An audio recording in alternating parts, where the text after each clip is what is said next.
What's going on in America today? Why are we over our heads in debt? Why can't the politicians bring debt under control? Why are so many people, often both parents now, working at low-paying, dead-end jobs and still making do with less? What's the future of the American economy and way of life? Why does the government tell us inflation is low when the buying power of our paychecks is declining at an alarming rate? Only a generation ago, bread was a quarter, and you could get a new car for $19.95. Are we headed into an economic crash of unprecedented proportions? One which will make the crash of 1929 and the Great Depression which followed look like a Sunday school picnic. If so, can we prevent it? And what can we do to protect our families? Reliable experts say a crash is coming. They also say that there are simple, inexpensive things anyone can do to protect their families, to keep food on the table and a roof over our heads, even in the worst of times. But to do that, we have to understand why the crash is coming, who's behind it, what they want, and how the perpetrators plan on protecting their families. Armed with this knowledge, any of us can ride out the coming storm. Larry Bates was a bank president for 11 years. As a member of the Tennessee House of Representatives, he chaired the Committee on Banking and Commerce. He's also a former professor of economics and the author of the best-selling book, The New Economic Disorder. I can tell you right now that there is going to be a crash of unprecedented proportions. A crash like we have never seen before in this country. The greatest shock of this decade is that more people are about to lose more money than at any time before in our history. But the second greatest shock will be the incredible amount of money just a relatively small group of people will make at exactly the same time. You see, in periods of economic upheaval, in economic crisis, wealth is not destroyed. It is merely transferred. Presidential candidate Charles Collins is a lawyer, has owned banks, and served as a bank director. He believes we'll never get out of debt because the Federal Reserve is in control of our money. Right now, it's perpetuated by the Federal Reserve, making us borrow the money and from them at interest to pay the interest that's already accumulated. So we cannot get out of debt the way we're going now. Economist Henry Pasquet is a tenured instructor in economics. He agrees the end is near for the U.S. economy. Not when you're adding, roughly round terms, $1 billion a day. We just can't go on. We had less than $1 trillion of national debt in 1980. Now it's approximately $5 trillion, 5 times greater in 15 years. It doesn't take a genius to realize that this just can't go on forever. The problem is that since 1864, we've had a debt-based banking system. All our money is based on government debt.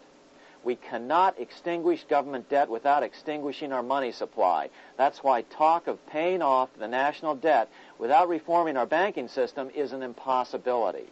That's why the solution does not lie in discussing the size of the national debt. Rather, it lies in reforming our banking system. This is the Federal Reserve headquarters in Washington. It sits on this very impressive address, right on Constitution Avenue, right across from the Lincoln Memorial. But is it federal? Is it really part of the United States government? Well, what we're about to show you is that there's nothing federal about the Federal Reserve, and there are no reserves. The name is a deception created back before the Federal Reserve Act was passed in 1913 to make Americans think that America's central bank operates in the public interest. The truth is that the Federal Reserve is a private bank owned by private stockholders and run purely for their private profit. That's exactly correct. The Fed is a privately owned for-profit corporation, which, again, has no reserves, at least no reserves available to back up the Federal Reserve notes, which is our common currency. Oh, absolutely. The Federal Reserve is neither federal and has doubtful reserves. It's a private bank that is owned by member banks. And it was chartered under the guise of deceit by an act of Congress in 1913. December the 23rd, 1913, when most members of the Congress had gone home for the holidays, the House of Representatives had passed the Federal Reserve Act of 1913, but it was having difficulty in getting out of the Senate. And most people had gone home. But one of the things that I used to make sure and check is when we had a recess in legislative circles, you want to make sure that you adjourn what is called sine die, without day. The Senate had not adjourned sine die, without day. It was still technically in session, so you had 3 members of the Senate, according to the Senate Journal, were present on that day, December 23rd, 1913, and they passed the Federal Reserve Act in the Senate on a unanimous consent voice vote. There was no objection. Had there been one person there to object and say and contest the absence of a quorum, then it would not have passed. If there's still any doubt whether the Federal Reserve is a part of the U.S. government, check your local telephone book. In most cities, it is not listed in the blue government pages. It is listed in the business white pages right next to Federal Express, another private company. But more directly, U.S. courts have ruled time and time again that the Fed is a private corporation. Why can't Congress do something about the Fed? Most members of Congress just don't understand the system, and the few who do are afraid to speak up. For example, initially a veteran congressman from Chicago asked us if he could be interviewed for this video. However, both times our camera crew arrived at his office to do the interview, this was all we were able to film. The congressman never appeared, and eventually decided he no longer wanted to participate. But a few others in Congress have been bolder over the years. Here are 3 quick examples. In 1923, Representative Charles A. Lindbergh, a Republican from Minnesota, and father of the famed aviator Lucky Lindy, put it this way: the financial system has been turned over to the Federal Reserve Board. That board administers the finance system by authority of a purely profiteering group. The system is private, conducted for the sole purpose of obtaining the greatest possible profits from the use of other people's money. One of the most outspoken critics in Congress of the Fed was the former chairman of the House Banking and Currency Committee during the Great Depression years. Lewis T. McFadden, Republican of Pennsylvania, said in 1932, "We have in this country one of the most corrupt institutions the world has ever known. I refer to the Federal Reserve Board. This evil institution has impoverished the people of the United States and has practically bankrupted our government. It has done this through the corrupt practices of the moneyed vultures who control it." Senator Barry Goldwater was a frequent critic of the Fed. Most Americans have no real understanding of the operation of the international moneylenders. The accounts of the Federal Reserve System have never been audited. It operates outside the control of Congress and manipulates the credit of the United States. The Federal Reserve really, even though it is not part of the federal government, it is more powerful than the federal government. It's more powerful than the President, the Congress, and the courts. Now, a lot of people challenge me on that, but let me prove my case. The Federal Reserve determines what the average person's car payment is going to be, what their house payment is going to be, and whether they have a job or not. And I submit to you that that's total control. And the Federal Reserve is the largest single creditor of the United States government. What does Proverbs tell us? The borrower is servant to the lender. What one has to understand is that from the day the Constitution was adopted right up to today, the folks who profit from privately owned central banks, as Madison called them, the money changers, have fought a running battle for control over who gets to print America's money. Why is who prints the money so important? Think of money as just another commodity. If you have a monopoly on a commodity that everyone needs, everyone wants, and nobody has enough of, there are lots of ways to make a profit and also exert tremendous political influence. That's what this battle is all about. Throughout the history of the United States, the money power has gone back and forth between Congress and some sort of privately owned central bank. The Founding Fathers knew the evils of a privately owned central bank. First of all, they had seen how the privately owned British central bank, the Bank of England, had run up the British national debt to such an extent that Parliament had been forced to place unfair taxes on the American colonies. In fact, as we'll see later, Ben Franklin claimed that this was the real cause of the American Revolution.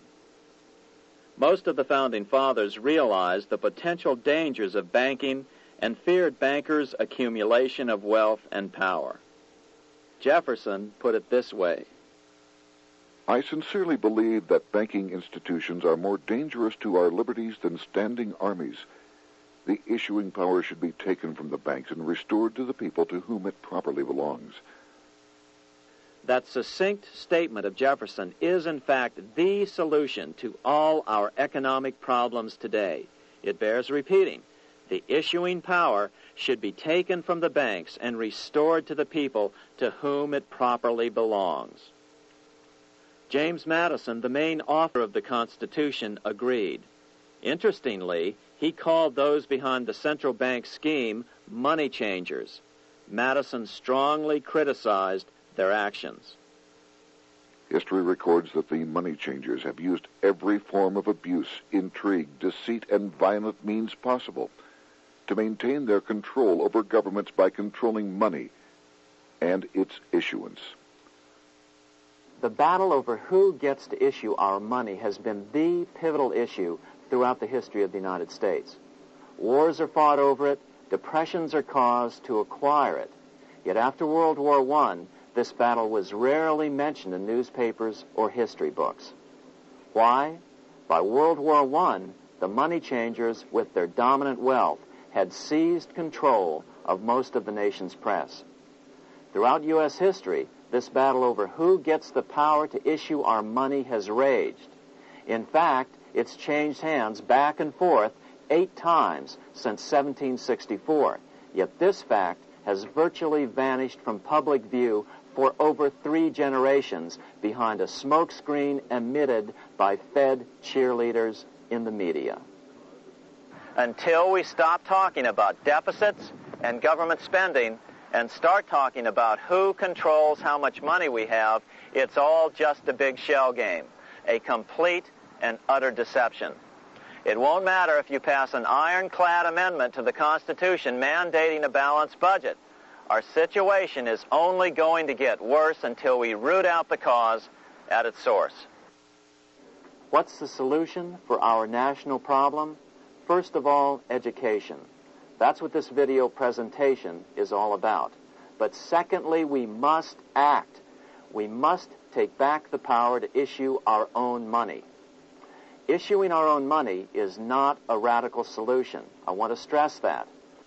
It's the same solution used at different points in U.S. history by men like Benjamin Franklin, Thomas Jefferson, Andrew Jackson, Martin Van Buren, and Abraham Lincoln. So, to sum it up, in 1913, Congress gave an independent central bank, deceptively named the Federal Reserve, a monopoly over issuing America's money, and the debt generated by this quasi-private corporation is what is killing the American economy. Though the Federal Reserve is now the most powerful central bank in the world, it was not the first. So where did this idea come from? To really understand the magnitude of the problem, we have to travel back to Europe. Just who are these money changers James Madison spoke of? In the Bible, 2,000 years ago, Jesus drove the money changers from the temple. It was the only time Jesus used force during his ministry. What were money changers doing in the temple? When Jews came to Jerusalem to pay their temple tax, they could only pay it with a special coin, the half shekel of the sanctuary. This was a half ounce of pure silver about this size. It was the only coin around at that time which was pure silver and of assured weight, without the image of a pagan emperor. Therefore, to Jews, the half shekel was the only coin acceptable to God. But these coins were not plentiful. The money changers had cornered the market on them. Then they raised the price, just like any other commodity, to whatever the market would bear. In other words, money changers were making exorbitant profits because they held a virtual monopoly on money. The Jews had to pay whatever they demanded. To Jesus, this totally violated the sanctity of God's house.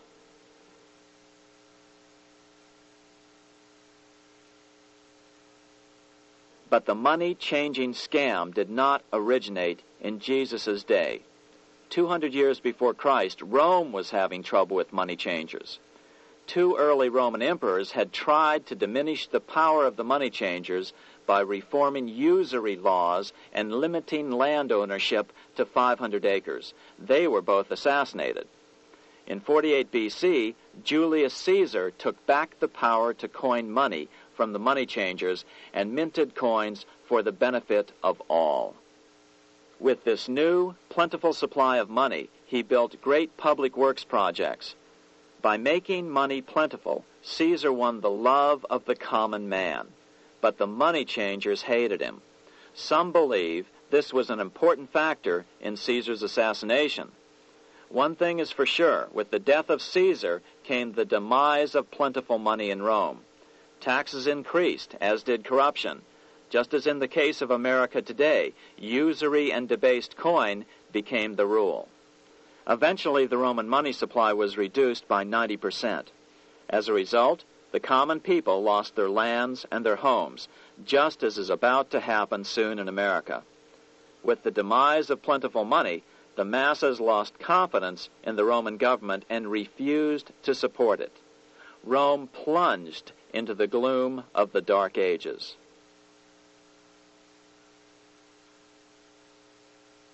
A 1,000 years after the death of Christ, money changers, those who loan out and manipulate the quantity of money, were active in medieval England.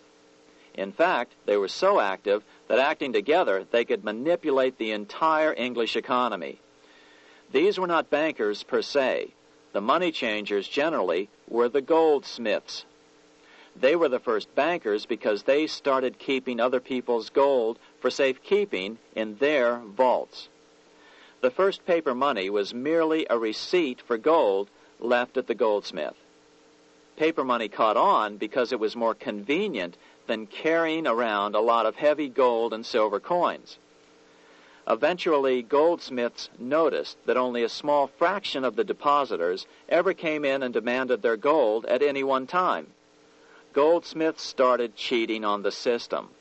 They discovered that they could print more money than they had gold, and usually no one would be the wiser. Then they could loan out this extra money and collect interest on it. This was the birth of fractional reserve banking. That is, loaning out many times more money than you have assets on deposit. So, if $1,000 in gold were deposited with them, they could loan out about $10,000 in paper money and draw interest payments on it, and no one would ever discover the deception. By this means, goldsmiths gradually accumulated more and more wealth and used this wealth to accumulate more and more gold. Today, this practice of loaning out more money than there are reserves is known as fractional reserve banking. Every bank in the United States is allowed to loan out at least 10 times more money than they actually have. That's why they get rich on charging, let's say, 8% interest. It's not really 8% per year, which is their income. It's 80%. That's why bank buildings are always the largest in town. But does that mean that all interest or all banking should be illegal? Hardly. In the Middle Ages, canon law, the law of the Catholic Church, forbade charging interest on loans. This concept followed the teachings of Aristotle and St. Thomas Aquinas. They taught that the purpose of money was to serve the members of society, to facilitate the exchange of goods needed to lead a virtuous life. Interest, in their belief, hindered this purpose by putting an unnecessary burden on the use of money. In other words, interest was contrary to reason and justice. Reflecting church law in the Middle Ages, Europe forbade charging interest on loans and made it a crime called usury. As commerce grew, and therefore opportunities for investment arose in the late Middle Ages, it came to be recognized that to loan money had a cost for the lender, both in risk and in lost opportunity. So some charges were allowed, but not interest per se. But all moralists, no matter what religion, condemn fraud, oppression of the poor, and injustice as clearly immoral. As we will see, fractional reserve lending is rooted in a fraud, results in widespread poverty, and reduces the value of everyone else's money. The ancient goldsmiths discovered that extra profits could be made by rowing the economy between easy money and tight money. When they made money easier to borrow, then the amount of money in circulation expanded. Money was plentiful. People took out more loans to expand their businesses. But then the money changers would tighten the money supply. They would make loans more difficult to get. What would happen? Just what happens today. A certain percentage of people could not repay their previous loans and could not take out new loans to repay the old ones. Therefore, they went bankrupt and had to sell their assets to the goldsmiths for pennies on the dollar. The same thing is still going on today. Only today, we call this rowing of the economy up and down the business cycle. Like Julius Caesar, King Henry I of England finally resolved to take the money power away from the goldsmiths about 1100 A.D. Henry could have used anything as money, seashells, feathers, or even yak dung, as is often done in remote Tibetan provinces. But he invented one of the most unusual money systems in history. It was called the tally stick system. Here I have one of the few surviving examples of this form of British money, which lasted 726 years until 1826, a tally stick. The tally system was adopted to avoid the monetary manipulation of the goldsmiths. Tally sticks were money fabricated out of sticks of polished wood. Notches were cut along one edge of the stick to indicate the denominations. Then the stick was split lengthwise through the notches so that both pieces still had a record of the notches. The king kept one half to protect against counterfeiting. Then he would spend the other half into the economy, and they would circulate as money. This particular tally stick is huge. It represented 25,000 pounds. One of the original stockholders in the Bank of England purchased his original shares with this stick. In other words, he bought shares in the world's richest and most powerful corporation with a stick of wood. It's ironic that after its formation in 1694, the Bank of England attacked the tally stick system because it was money outside the power of the money changers, just as King Henry had wanted it to be. Why do people accept sticks of wood for money? That's a great question. Throughout history, people traded anything they thought had value and used as money. You see, the secret is that money is only what people agree on to use as money. What's our paper money today? It's really just paper. But here's the trick. King Henry ordered that tally sticks had to be used to pay the king's taxes. This built-in demand for tally sticks immediately made them circulate and be accepted as money. And they worked well. In fact, no other form of money has worked so well for so long as tally sticks. Keep in mind, the British Empire was built under the tally stick system. The tally stick system succeeded despite the fact that the money changers constantly attacked it by offering the metal coin system as competition. In other words, metal coins never went completely out of circulation, but tally sticks hung on because they were good for the payment of taxes. Finally, in the 1500s, King Henry VIII relaxed the laws concerning usury, and the money changers wasted no time reasserting themselves. They quickly made their gold and silver money plentiful for a few decades. But when Queen Mary took the throne and tightened the usury laws again, the money changers renewed the hoarding of gold and silver coins, forcing the economy to plummet.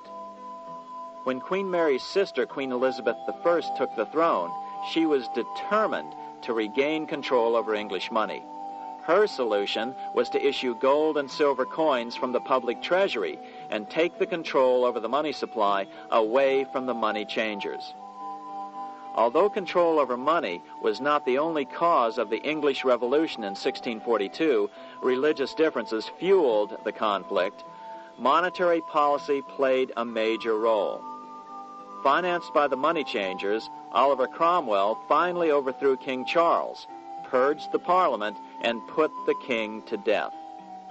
The money changers were immediately allowed to consolidate their financial power. The result was that for the next 50 years, the money changers plunged Great Britain into a series of costly wars. They took over a square mile of property in the center of London, known as the City of London.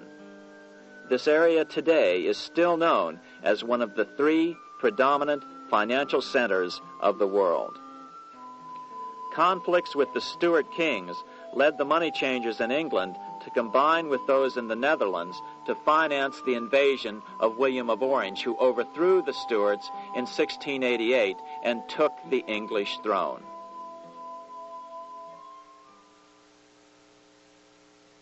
By the end of the 1600s, England was in financial ruin. 50 years of more or less continuous wars with France and Holland had exhausted her. Frantic government officials met with the money changers to beg for the loans necessary to pursue their political purposes. The price was high: a government-sanctioned, privately owned bank which could issue money created out of nothing. It was to be the modern world's first privately owned central bank, the Bank of England. Although it was deceptively called the Bank of England to make the general population think it was part of the government, it was not. Like any other private corporation, the Bank of England sold shares to get started. The investors, whose names were never revealed, were supposed to put up £1.25 million British pounds in gold coin to buy their shares in the bank, but only £750,000 was ever received. Despite that, the bank was duly chartered in 1694 and started out in the business of loaning out several times the money it supposedly had in reserves, all at interest. In exchange, the new bank would loan British politicians as much of the new currency as they wanted, as long as they secured the debt by direct taxation of the British people. So, legalization of the Bank of England amounted to nothing less than legal counterfeiting of a national currency for private gain. Unfortunately, nearly every nation now has a privately controlled central bank using the Bank of England as the basic model. Such is the power of these central banks that they soon take total control over a nation's economy. It soon amounts to nothing but a plutocracy, ruled by the rich. It would be like putting control of the army in the hands of the mafia. The danger of tyranny would be extreme. Yes, we need central banks. No, we do not need them in private hands. The central bank scam is really a hidden tax. The nation sells bonds to the central bank to pay for things it does not have the political will to raise taxes to pay for. But the bonds are purchased with money the central bank creates out of nothing. More money in circulation makes your money worth less. The government gets as much money as it needs, and the people pay for it in inflation. The beauty of the plan is that not one person in 1,000 can figure it out, because it's usually hidden behind complex-sounding economics gibberish. With the formation of the Bank of England, the nation was soon awash in money. Prices throughout the country doubled. Massive loans were granted for just about any wild scheme.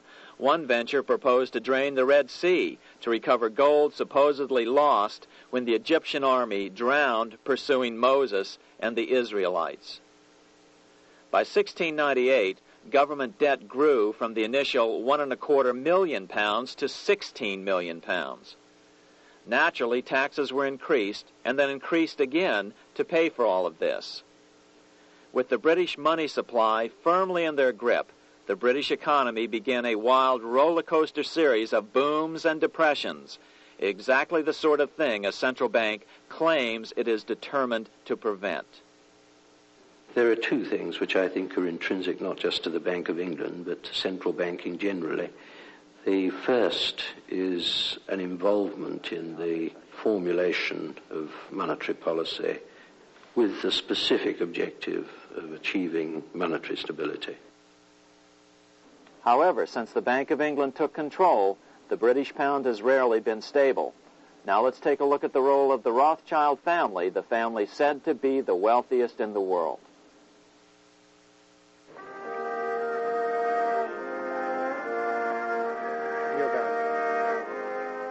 This is Frankfurt, Germany.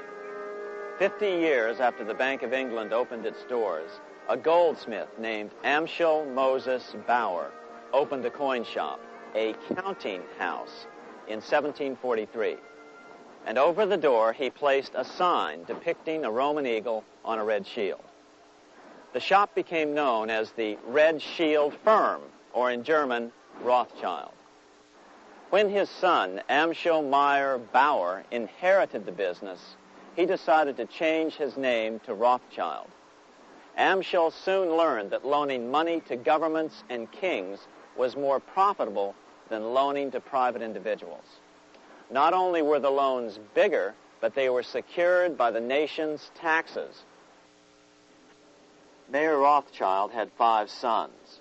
He trained them all in the skills of money creation, then sent them out to the major capitals of Europe to open branch offices of the family banking business. His first son, Amschel Meyer, stayed in Frankfurt to mind the hometown bank. His second son, Solomon, was sent to Vienna. His third son, Nathan, was clearly the most clever. He was sent to London at age 21 in 1798, 100 years after the founding of the Bank of England. His fourth son, Karl, went to Naples, and his fifth son, Jacob, went to Paris. In 1785, Mayer Amschel moved his entire family to this larger house, a 5-story dwelling he shared with the Schiff family. This house was known as the Green Shield. The Rothschilds and the Schiffs would play a central role in the rest of European financial history and in that of the United States. The Rothschilds broke into dealings with European royalty here at Williamshall, the palace of the wealthiest man in Germany. In fact, the wealthiest monarch in all Europe, Prince William of Hesse-Kassel. At first, the Rothschilds were only helping William speculate in precious coins. But when Napoleon chased Prince William into exile, he sent £550,000, a gigantic sum at that time, to Nathan Rothschild in London with instructions for him to buy consols, British government bonds, also called government stock. But Rothschild used the money for his own purposes. With Napoleon on the loose, the opportunities of wartime investments were nearly limitless. William returned here sometime prior to the Battle of Waterloo in 1815. He summoned Rothschild and demanded his money back.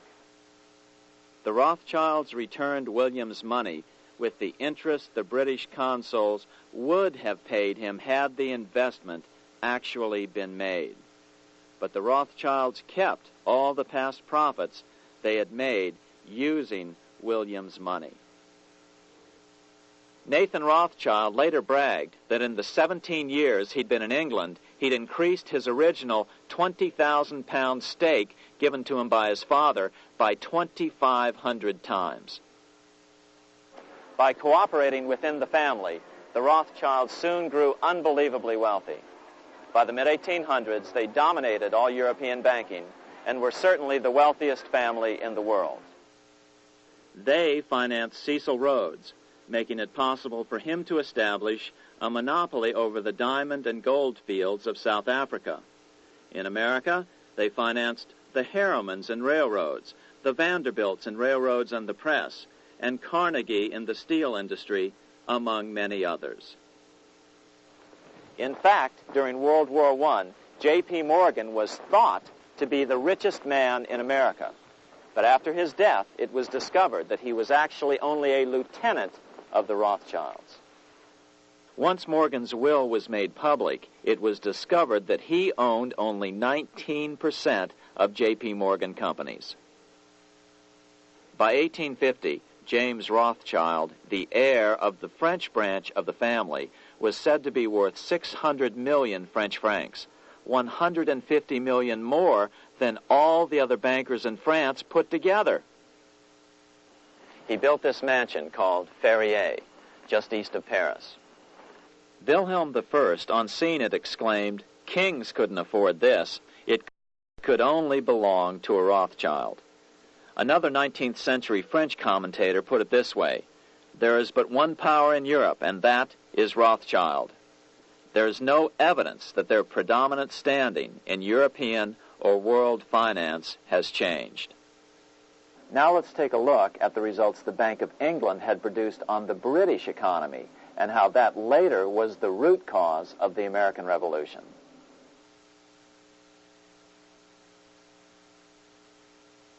By the mid-1700s, the British Empire was nearing its height of power around the world. But Britain had fought 4 costly wars in Europe since the creation of their privately owned central bank, the Bank of England. The cost had been high. To finance these wars, the British Parliament here had borrowed heavily from the bank. By the mid-1700s, the government's debt here in Britain was £140 million, a staggering sum for those days. Consequently, the British government embarked on a program of trying to raise revenues from their American colonies in order to make their interest payments to the bank. But in America, it was a different story. The scourge of a privately owned central bank had not yet hit. This is Independence Hall in Philadelphia, where the Declaration of Independence and Constitution were signed. In the mid-1700s, pre-revolutionary America was still relatively poor. There was a severe shortage of precious metal coins to trade for goods, so the early colonists were forced to experiment with printing their own homegrown paper money. Some of these experiments were successful. Franklin was a big supporter of the colonies printing their own paper money. In 1757, Franklin was sent to London. He ended up staying for the next 18 years here, nearly until the start of the American Revolution. During this period, the American colonies began to issue their own money. Called colonial scrip, the endeavor was very successful. It provided a reliable medium of exchange, and it also helped to provide a feeling of unity between the colonies. Remember, colonial scrip was just paper money, debt-free money, printed in the public interest, and not backed by gold or silver coin. In other words, it was a totally fiat currency. One day, officials of the Bank of England asked Franklin how he would account for the newfound prosperity of the colonies. Without hesitation, he replied, "That is simple. In the colonies, we issue our own money. It is called colonial scrip. We issue it in proper proportion to the demands of trade and industry to make the products pass easily from the producers to the consumers. In this manner, creating for ourselves our own paper money, we control its purchasing power, and we have no interest to pay to no one." This was just common sense to Franklin, but you can imagine the impact it had on the Bank of England. America had learned the secret of money, and that genie had to be returned to its bottle as soon as possible.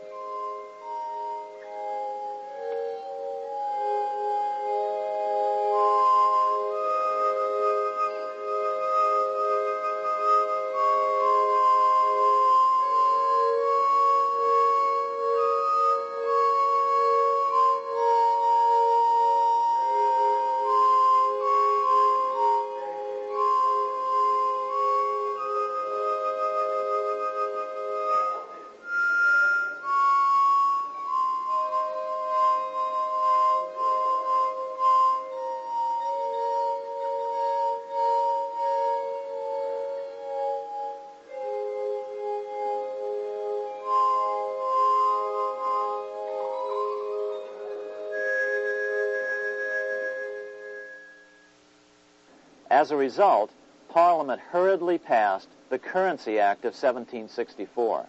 This prohibited colonial officials from issuing their own money and ordered them to pay all future taxes in gold or silver coins.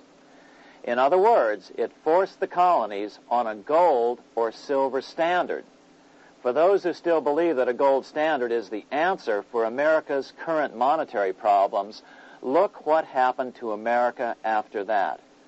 Writing in his autobiography, Franklin said, "In 1 year, the conditions were so reversed that the era of prosperity ended and a depression set in to such an extent that the streets of the colonies were filled with unemployed." Franklin claims that this was even the basic cause for the American Revolution. As Franklin put it in his autobiography, "The colonies would gladly have borne a little tax on tea and other matters had it not been that England took away from the colonies their money, which created unemployment and dissatisfaction. The inability of the colonists to get the power to issue their own money permanently out of the hands of George III and the international bankers was the prime reason for the Revolutionary War." by the time the first shots were fired in Lexington, Massachusetts, on April 19, 1775, the colonies had been drained of gold and silver coin by British taxation. As a result, the Continental government had no choice but to print money to finance the war. At the start of the Revolution, the U.S. money supply stood at $12 million. By the end of the war, it was nearly $500 million.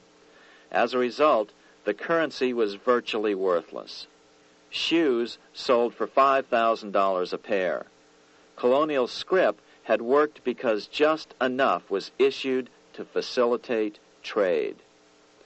As George Washington lamented, a wagon load of money will scarcely purchase a wagon load of provisions. Today, those who support a gold-backed currency point to this period during the Revolution to demonstrate the evils of a fiat currency. But remember, the same currency had worked so well 20 years earlier during times of peace that the Bank of England had Parliament outlaw it. Towards the end of the Revolution, the Continental Congress, meeting here at Independence Hall, grew desperate for money. In 1781, they allowed Robert Morris, their financial superintendent, to open a privately owned central bank.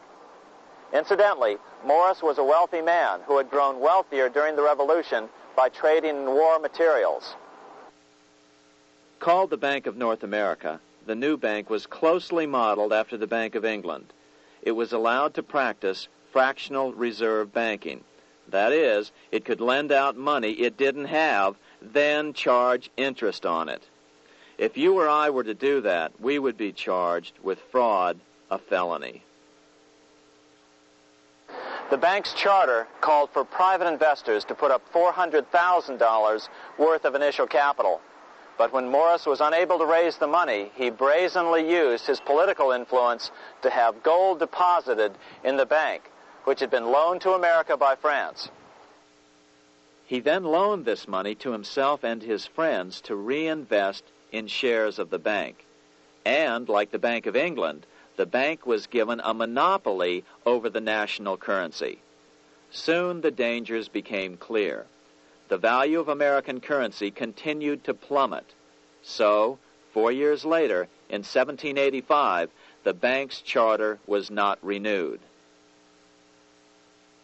The leader of the effort to kill the bank, William Findley of Pennsylvania, explained the problem this way, quote, "This institution, having no principle but that of avarice, will never be varied in its object, to engross all the wealth, power, and influence of the state."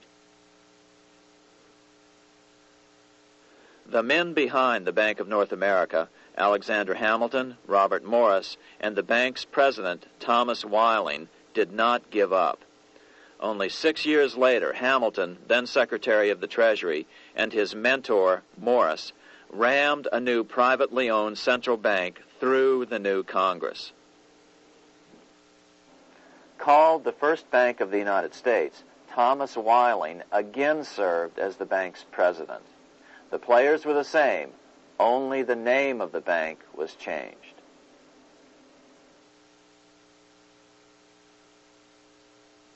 In 1787, colonial leaders assembled in Philadelphia to replace the ailing Articles of Confederation. As we saw earlier, both Thomas Jefferson and James Madison were unalterably opposed to a privately owned central bank. They had seen the problems caused by the Bank of England. They wanted nothing of it. As Jefferson later put it, if the American people ever allow private banks to control the issue of their currency, first by inflation, then by deflation, the banks and the corporations which grow up around them will deprive the people of all property until their children wake up homeless on the continent their fathers conquered. during the debate over the future monetary system, another one of the founding fathers, Gouverneur Morris, castigated the motivations of the owners of the Bank of North America. Gouverneur Morris headed the committee that wrote the final draft of the Constitution. Morris knew the motivations of the bank well. Along with his old boss, Robert Morris, Gouverneur Morris and Alexander Hamilton were the ones who had presented the original plan for the Bank of North America to the Continental Congress in the last year of the Revolution. In a letter he wrote to James Madison on July 2nd, 1787, Gouverneur Morris revealed what was really going on. The rich will strive to establish their dominion and enslave the rest. They always did. They always will. They will have the same effect here as elsewhere if we do not, by the power of government, keep them in their proper spheres. Despite the defection of Gouverneur Morris from the ranks of the bank, Hamilton, Robert Morris, Thomas Weiling, and their European backers were not about to give up. They convinced the bulk of the delegates to the Constitutional Convention to not give Congress the power to issue paper money. Most of the delegates were still reeling from the wild inflation of the paper currency during the Revolution. They had forgotten how well colonial scrip had worked before the war. But the Bank of England had not. The money changers could not stand to have America printing her own money again. So the Constitution is silent on the matter. This grievous defect left the door wide open for the money changers, just as they had planned.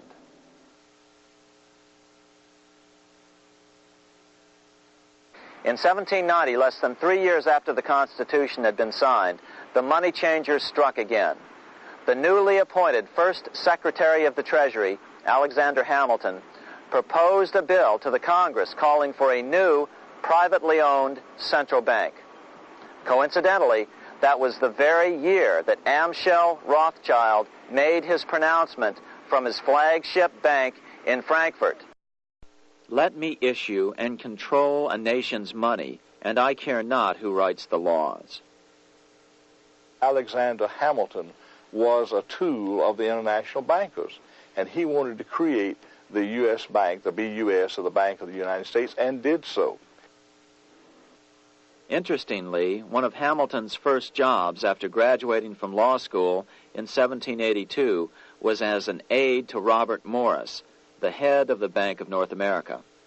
In fact, the year before, Hamilton had written Morris a letter saying, "A national debt, if it is not excessive, will be to us a national blessing." A blessing to whom? After a year of intense debate, in 1791, Congress passed the bill and gave it a 20-year charter. The new bank was to be called the First Bank of the United States, or BUS. Here we are in front of the First Bank of the United States in Philadelphia. The bank was given a monopoly on printing U.S. currency, even though 80% of its stock would be held by private investors. The other 20% would be purchased by the U.S. government. But the reason was not to give the government a piece of the action. It was to provide the capital for the other 80% owners. As with the old Bank of North America and the Bank of England before that, the stockholders never paid the full amount for their shares. The U.S. government put up their initial $2 million in cash. Then the bank, through the old magic of fractional reserve lending, made loans to its charter investors so they could come up with the remaining $8 million of capital needed for this risk-free investment. Like the Bank of England, the name of the Bank of the United States was deliberately chosen to hide the fact that it was privately controlled. And like the Bank of England, the names of the investors in the bank were never revealed. Many years later, it was a common saying that the Rothschilds were the power behind the old Bank of the United States. The bank was sold to Congress as a way to bring stability to the banking system and eliminate inflation. So what happened? Over the first 5 years, the U.S. government borrowed $8.2 million from the Bank of the United States. In the same 5-year period, prices rose by 72%. Jefferson, as the new Secretary of State, watched the borrowing with sadness and frustration, unable to stop it. I wish it were possible to obtain a single amendment to our Constitution, taking from the federal government the power of borrowing. Millions of Americans feel the same way today. They watch in helpless frustration as the federal government borrows the American economy into oblivion. So, although it was called the first Bank of the United States, it was not the first attempt at a privately owned central bank in this country. As with the Bank of North America, the government put up most of the cash to get this private bank going, then the bankers loaned the money to each other to buy the remaining stock in the bank. It was a scam, plain and simple, and they wouldn't be able to get away with it for long. But first, we have to travel back to Europe to see how a single man was able to manipulate the entire British economy by obtaining the first news of Napoleon's final defeat.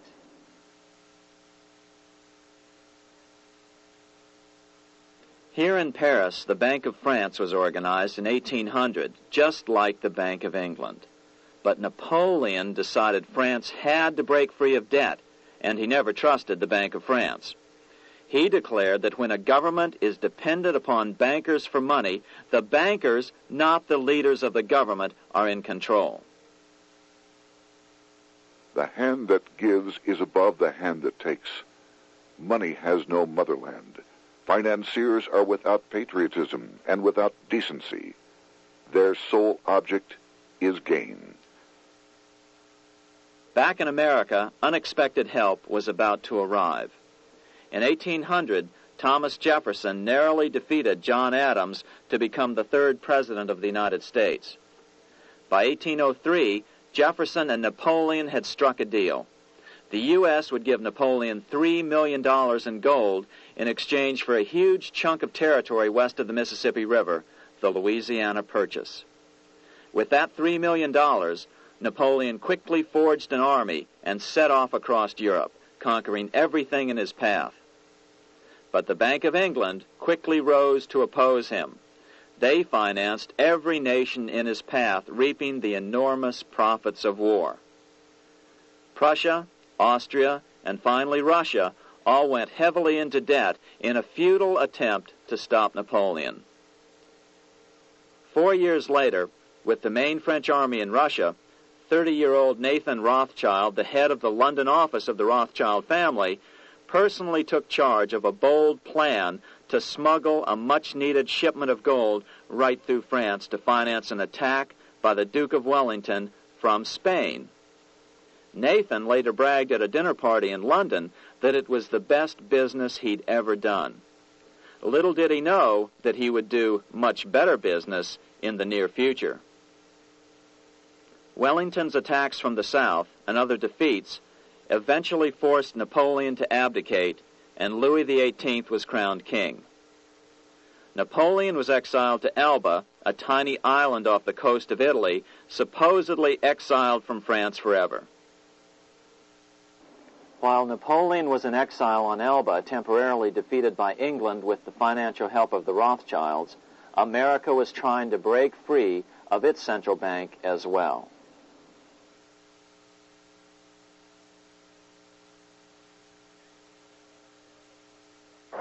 In 1811, a bill was put before Congress to renew the charter of the Bank of the United States. The debate grew very heated, and the legislatures of both Pennsylvania and Virginia passed resolutions asking Congress to kill the bank. The press corps of the day attacked the bank openly, calling it a great swindle, a vulture, a viper, and a cobra. Oh, to have an independent press once again in America. A congressman named P.B. Porter attacked the bank from the floor of Congress, saying if the bank's charter was renewed, Congress, quote, will have planted in the bosom of this Constitution a viper, which one day or another will sting the liberties of this country to the heart, close quote. Prospects didn't look that good for the bank. Some writers have even claimed that Nathan Rothschild warned that the United States would find itself involved in a most disastrous war if the bank's charter were not renewed. But it wasn't enough. When the smoke had cleared, the renewal bill was defeated by a single vote in the House and was deadlocked in the Senate. By now, America's fourth president, James Madison, was in the White House. Remember, Madison was a staunch opponent of the bank. His vice president, George Clinton, broke a tie in the Senate and sent the bank into oblivion. Within 5 months, England attacked the U.S., and the War of 1812 was on. But the British were still busy fighting Napoleon, and so the War of 1812 ended in a draw in 1814. Though the money changers were temporarily down, they were far from out. It would take them only another 2 years to bring back their bank bigger and stronger than ever.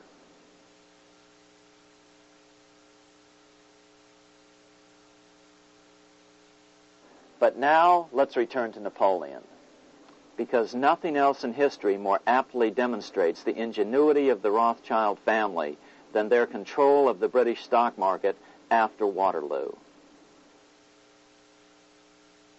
In 1815, a year after the end of the War of 1812 in America, Napoleon escaped his exile and returned to Paris.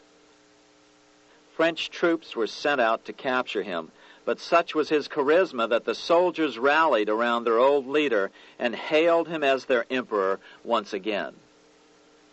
In March of 1815, Napoleon equipped an army which Britain's Duke of Wellington defeated less than 90 days later at Waterloo.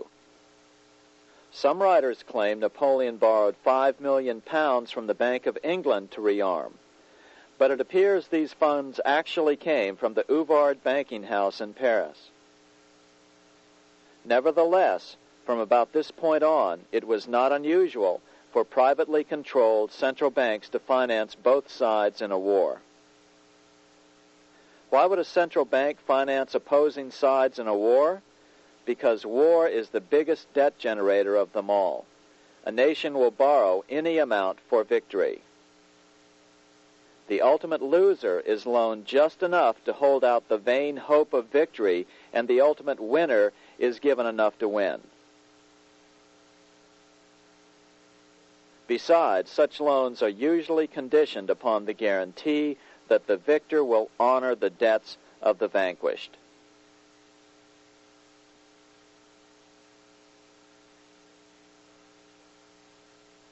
This is the Waterloo battlefield about 200 miles northeast of Paris in what today is Belgium.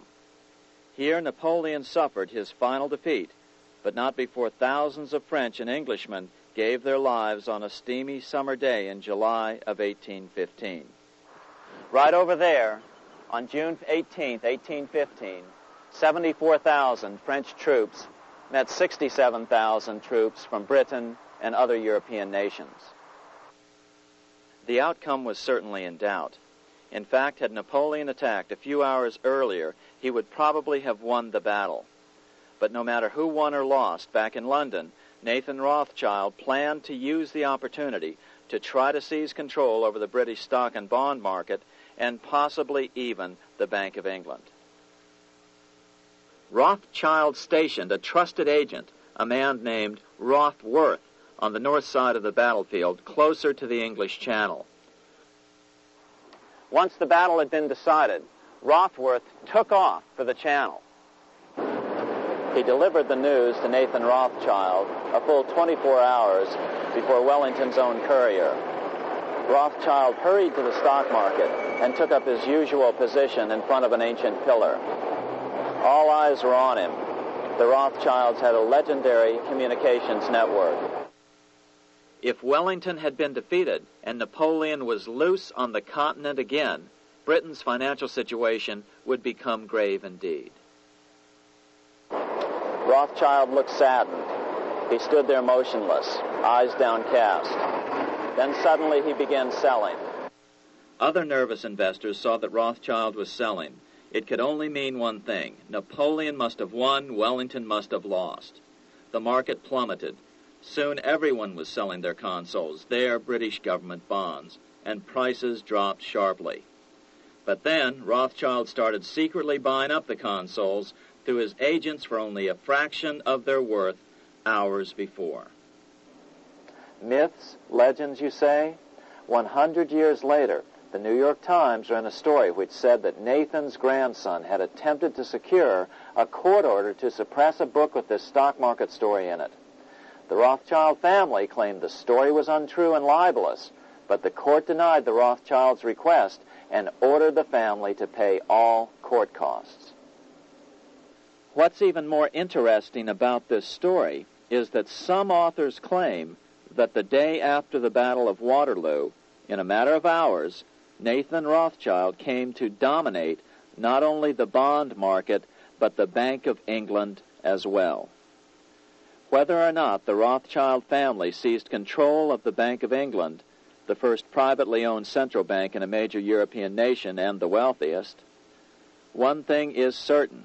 By the mid-1800s, the Rothschilds were the richest family in the world, bar none. They dominated the new government bond markets and branched into other banks and industrial concerns. In fact, the rest of the 19th century was known as the Age of the Rothschilds. Despite this overwhelming wealth, the family has generally cultivated an aura of invisibility. Although the family controls scores of industrial, commercial, mining, and tourist corporations, only a handful bear the Rothschild name. By the end of the 19th century, one expert estimated that the Rothschild family controlled half the wealth of the world. Whatever the extent of their vast wealth, it is reasonable to assume that their percentage of the world's wealth has increased since then. But since the turn of the century, the Rothschilds have cultivated the notion that their power has somehow waned even as their wealth increases.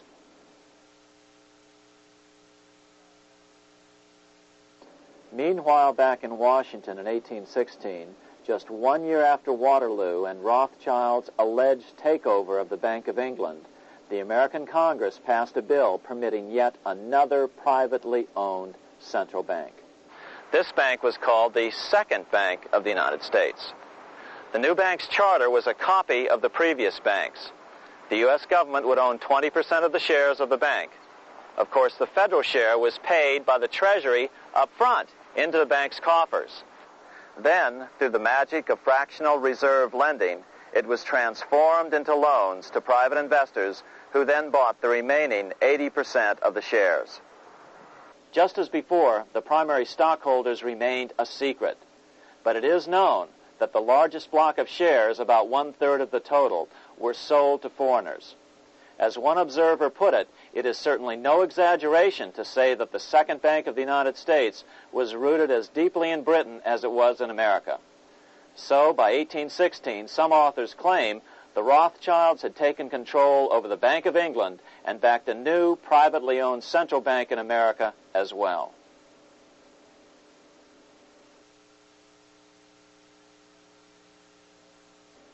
After 12 years of manipulations of the U.S. economy on the part of the Second Bank of the U.S., the American people had had just about enough. Opponents of the bank nominated a dignified senator from Tennessee, Andrew Jackson, the hero of the Battle of New Orleans, to run for president. This is his home, the Hermitage. No one gave Jackson a chance initially. The bank had long ago learned how the political process could be controlled with money. To the surprise and dismay of the money changers, Jackson was swept into office in 1828. Jackson was determined to kill the bank at the first opportunity and wasted no time in trying to do so. But the bank's 20-year charter didn't come up for renewal until 1836, the last year of his second term, if he could survive that long. During his first term, Jackson contented himself with rooting out the bank's many minions from government service. He fired 2,000 of the 11,000 employees of the federal government. In 1832, with his re-election approaching, the bank struck an early blow, hoping Jackson would not want to stir up controversy.